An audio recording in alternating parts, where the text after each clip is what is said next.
O Largo da Ordem é um dos cartões postais mais conhecidos e bonitos da capital paranaense, um lugar que recebe milhares de turistas todos os anos. E é aqui, em meio a prédios históricos e igrejas centenárias, que está o Palácio Garibaldi, sede da Sociedade Garibaldi, um importante palco de integração entre as famílias italianas que vieram para cá no século XIX.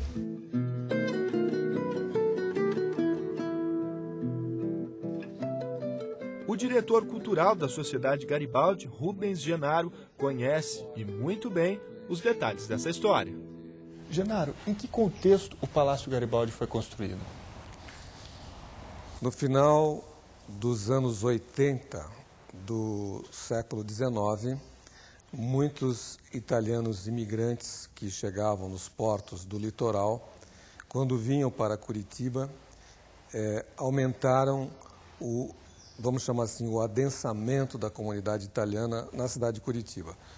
Nesse momento, a comunidade entendeu que deveria construir uma obra de arquitetura que fosse referência para a comunidade. Então, de 1883 a 1900, a comunidade ítalo-brasileira erigiu o Palácio Garibaldi.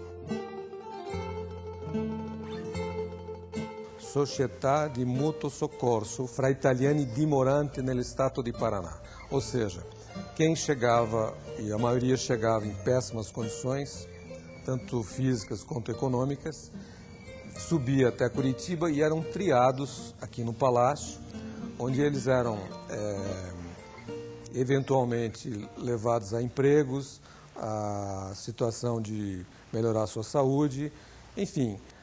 Como mútuo soccorso, a sociedade cresceu e se desenvolveu.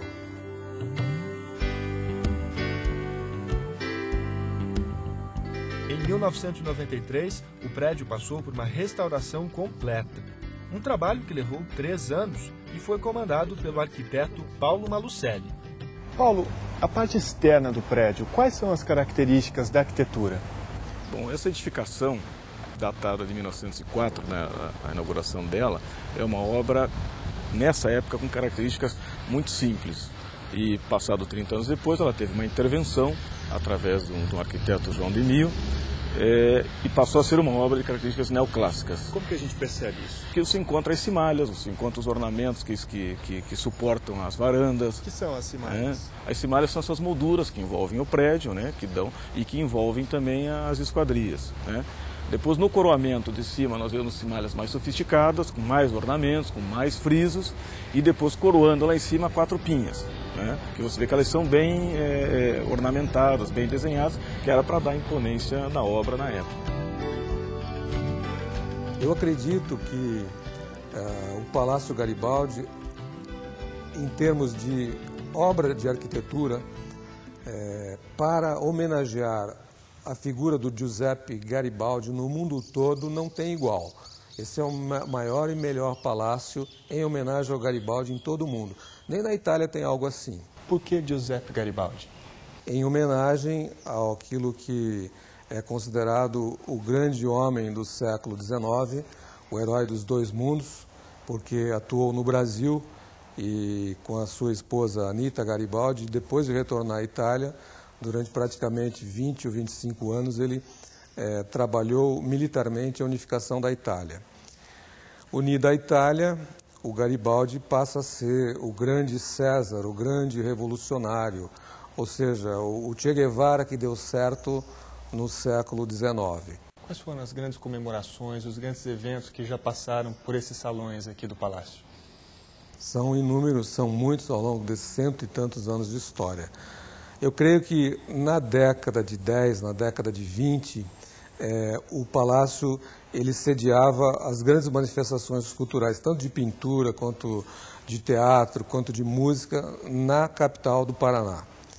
A partir dos anos 30, ele incrementou isso também com sessões históricas de cinema e todos os eventos que a mídia da época permitia e a comunidade. Então, é uma fase que nós temos registros históricos e há um sem número, como óperas, celebrações, aniversários, casamentos, mas quando chega no período da Segunda Guerra Mundial, em 1943, o prédio foi...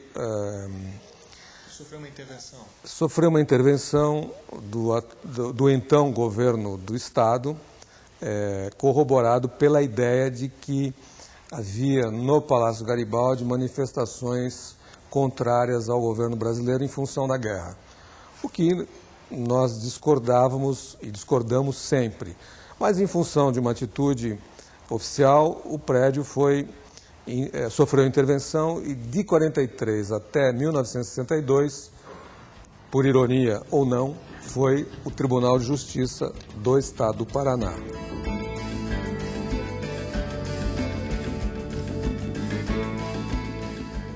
Os móveis que estão ali dentro não são os originais? Não, móveis não foram, né? Na época da guerra houve uma invasão, né? Isso aqui era a comunidade italiana e era um dos países que formava o terceiro eixo na época, e durante a Segunda Guerra Mundial isso aqui se tornou uma área de inimigos.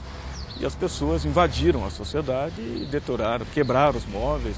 Há uma história até de se jogar um piano lá de cima, um piano que existia aqui dentro da sociedade. E daí não sobrou nada.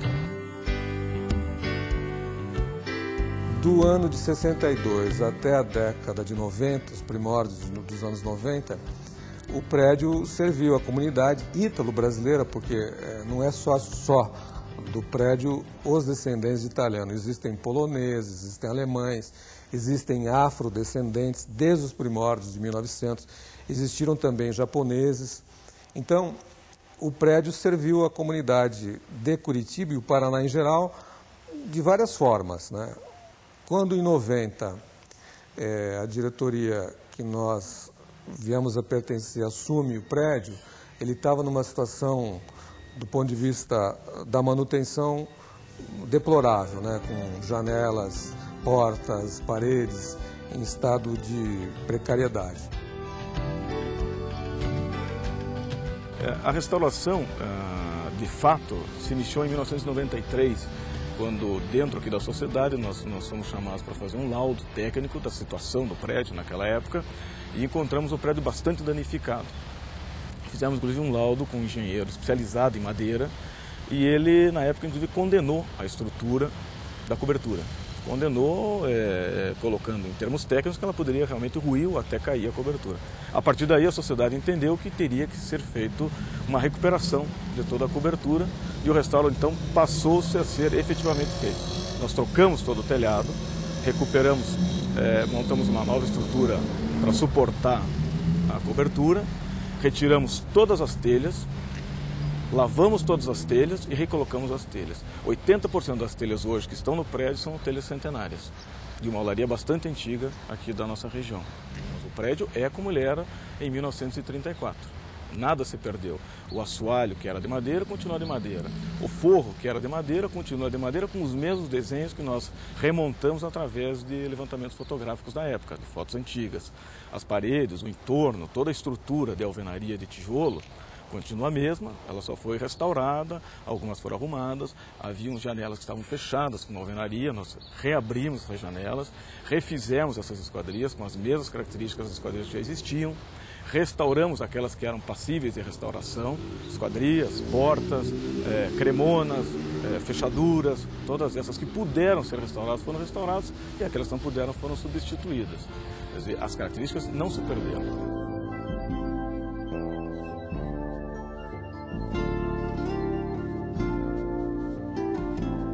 A fundação, nós temos uma experiência bacana, porque nós criamos uma adega e nessa adega está lá exposto para quem quiser ver como é que funcionava uma fundação num prédio desse, que era totalmente em pedra. Era uma grande massa de pedra que sustentava todos os tijolos de alvenaria. Essa adega tem uma série de histórias até rocambolescas em função dos acontecimentos que ela viveu. Sabe de alguma? Disse que além dos encontros amorosos ao longo das décadas, nos períodos críticos, também a adega serviu como local de interrogatório de desafetos políticos. O interventor do Getúlio Vargas, que era o chamado Maneco Facão, ele tinha uma polícia política muito forte. E como aqui era tribunal de justiça, comenta-se que havia alguns interrogatórios um pouco mais violentos na adega, né?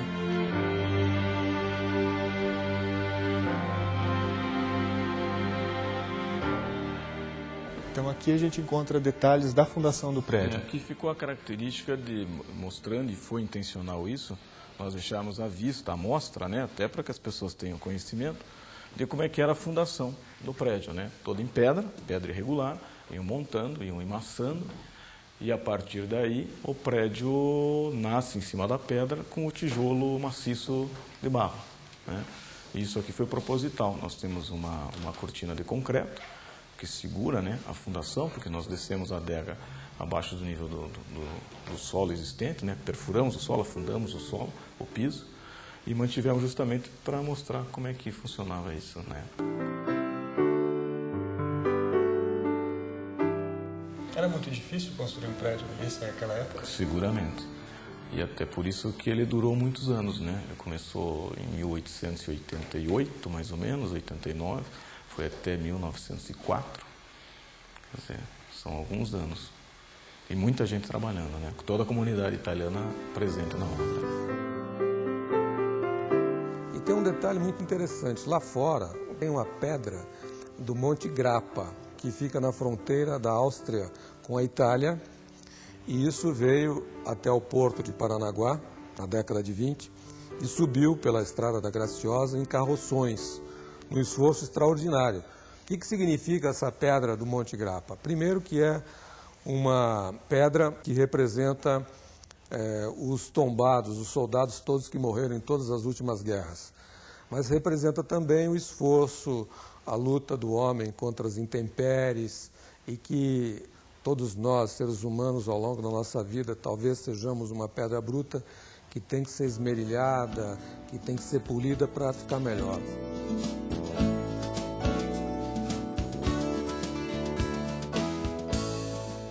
Paulo, estamos aqui agora na sacada.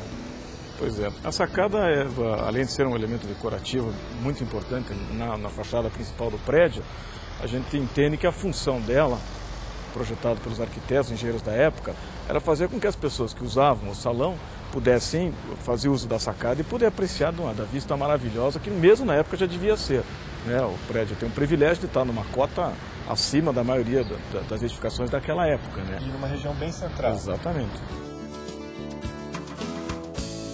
Um pouco acima a gente encontra o brasão. Que brasão é esse? Pois é, esse brasão foi restaurado, é um brasão típico da comunidade italiana da época, né? E foi restaurado de maneira com que ele é a réplica fiel do brasão que existia aqui antigamente. Nesse local que nós estamos, tivemos a honra de abrigar aqui a cenografia do filme Oriundi, que teve como ator principal o Anthony Quinn. O Anthony Quinn ficou aqui nesse local com toda a trupe de filmagem durante mais de 2 meses no ano de 98. Então, acho que a importância da Sociedade Garibaldi é um palácio que está aberto para a cultura, está aberto para as boas coisas da vida.